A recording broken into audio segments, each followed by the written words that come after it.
Hey guys, what's up? I'm back with another eyes makeup tutorial. As usual, आपने सबसे पहले बनानी है आईब्रोज को सेट कर लिया. Then we are applying golden shade down the brows.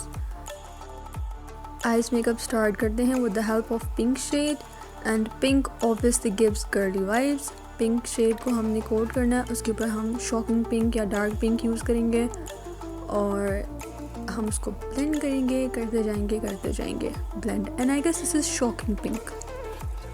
अब हम अंडर आइज़ यूज़ करें ग्रीन शेड. ग्रीन को हम यूज़ करेंगे अंडर आइज़ और ये बहुत प्यारा लग रहा है. Honestly this is my personal favourite eyes makeup. And now it's turn for the eye liner. पहले हम इनर कॉर्नर्स बनाएंगे, देन हम इसको अपनी पूरी आईलिड के ऊपर फिल करेंगे एंड देन उसके बाद हम इसके कॉर्नर्स ड्रॉ करेंगे. Eyeliner is a very difficult task for women's, okay, but all is what you need practice. So here we are done and now it's time for the application of lashes. Lashes just enhance your eyes makeup look. Like, check it. This is looking so pretty. And here we are done. I hope you guys like it. Click the bell icon, like the video, show your support and wait for the next video. Bye guys.